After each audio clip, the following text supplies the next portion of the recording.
People saw Beto O'Rourke come along and place that bet, think he could be the one who did it. He didn't make it. What's different now? Now, all right, Telerico.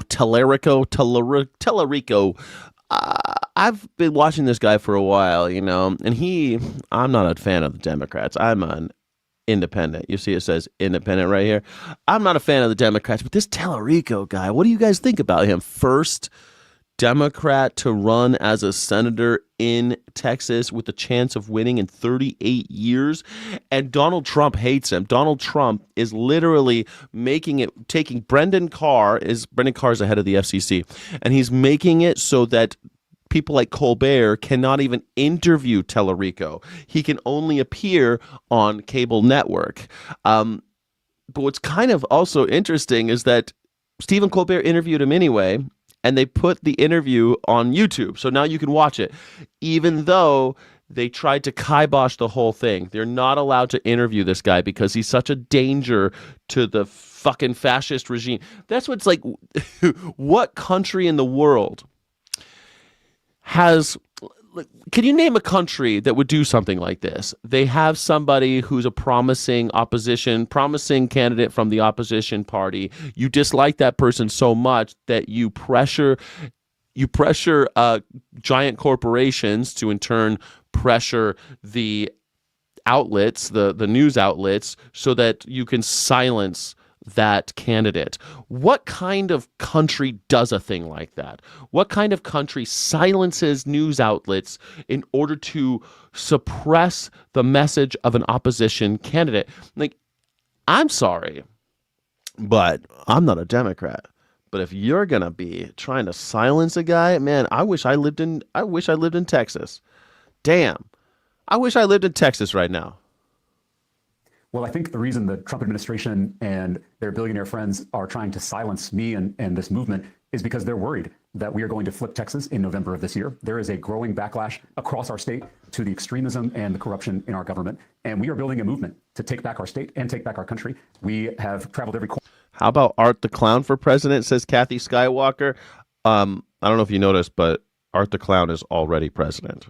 Corner of the state, from Beaumont to El Paso. Oh, you thought he was Ronald McDonald because he had all the makeup on and he likes to eat McDonald's every day? Donald Trump is not Ronald McDonald.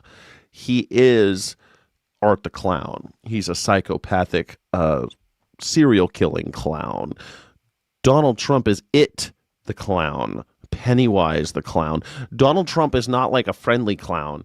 He's like a murderous serial killer clown. Donald Trump is single-handedly is responsible for the deaths of more children than any president in the history of America, and I'm including Jackson and Eisenhower and Truman. I mean, these guys, Truman dropped the bombs, baby. And Donald Trump has killed more babies than Truman, baby. He's way worse than Ronald McDonald. Although if you think about it, Ronald McDonald, through the poison that he sells to our children, has also killed many, many children. But that's not the same thing, right? Like, I think Donald Trump is the most murderous president, especially when it comes to children, than any other president in the history of America. And I think the numbers will back me up. Amarillo, Brownsville, and everywhere in between. We recruited more than 22,000 volunteers who are out there doing the organizing work across our state. And we have shattered grassroots fundraising records, all without taking a dime of corporate PAC money. We have to do a lot of work to overcome this kind of censorship. We got to get our message out to the voters across the state. And so if your viewers want to help us, they can go to jamestalarico.com. They can sign up to donate. They can sign up to volunteer. It's going to take all of us to pull off this feat. It's got a good name, too. Telerico, right? That sounds so Texas. James Talarico. Howdy, man. Howdy, ma'am. How are you voting for this? Now, I would love to be canvassing in Texas. You know, I kind of live in Texas sometimes. I spend a lot of time in Texas. Don't mess with it. I love Texas. Don't mess with Texas. But I'm not registered to vote in Texas, but my father is.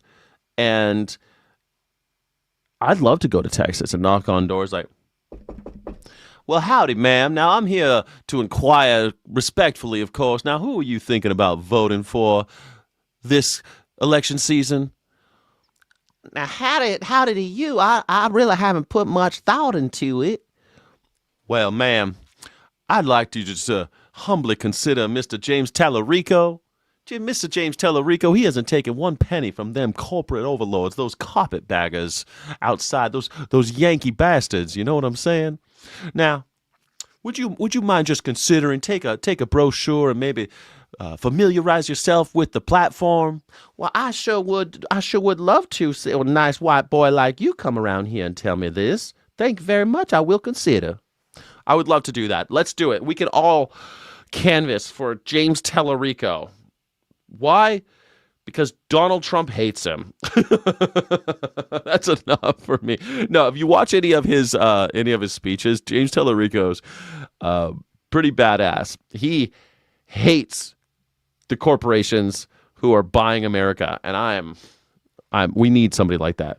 Plus, he's a good Christian man who loves the teachings of Christ. Talks a lot about the teachings of Christ and how kindness, compassion, mercy, charity are the ways forward, and that a rich man passes through the gates of heaven like a camel through the eye of a needle.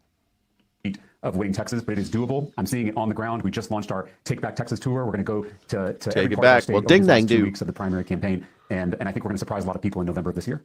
Rachel Maddow last night on this network covered a protest in Texas against a possible Trump detention center being opened there. And these were Trump voters who were standing up in their town saying, nope, we don't want that here.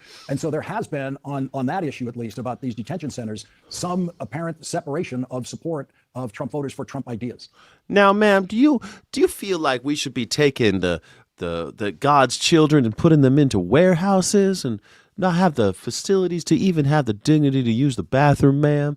No, I do not think that is a good idea. I think that is anathema to the human experience and the American way of life. Well, ma'am, I humbly agree. I wholeheartedly and full-throatedly agree with that sentiment, and that's why I think you should vote for James Talarico. He is not going to allow Donald Trump's terrible, terrible concentration camps to go any further. Well, now that you've brought that to light, I can't wait to vote this. I'm how do I volunteer? A ding dang do. Well, and I just got done with a packed rally here in Central Texas. We had 1,000 people show up. I can't tell you how many folks came up to me after the event and whispered, "I'm not a Democrat," like it's some kind of secret.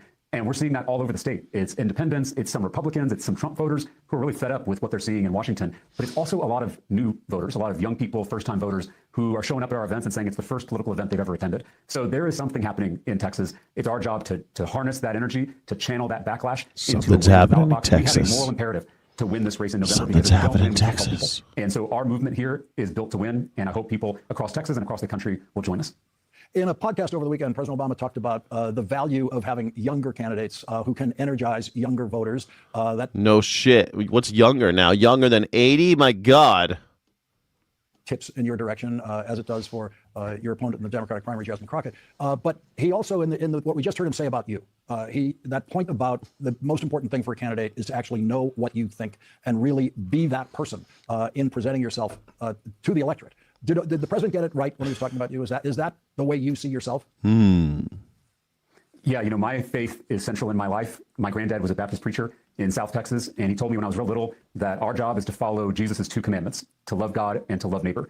And that second commandment, to love thy neighbor as thyself, that's what motivated me to go into public service. First as a public school teacher on the west side of San Antonio, now as a public official in the state legislature who's running for the U.S. Senate.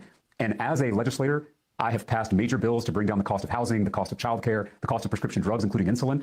I am trying to love my neighbor through public policy. I'm trying to make my neighbor's life a little easier and a little better. That is my why. That's what gets me out of bed every morning is living out my faith and loving my neighbors through this campaign and hopefully next year in the U.S. Senate. And so I think all candidates have to be honest about their why. Why do they do this? And if you can be honest about that, if you can be yourself, in my experience, you can connect with just about anybody. And I think you're seeing young candidates in the Democratic Party stepping up to do that all over the country.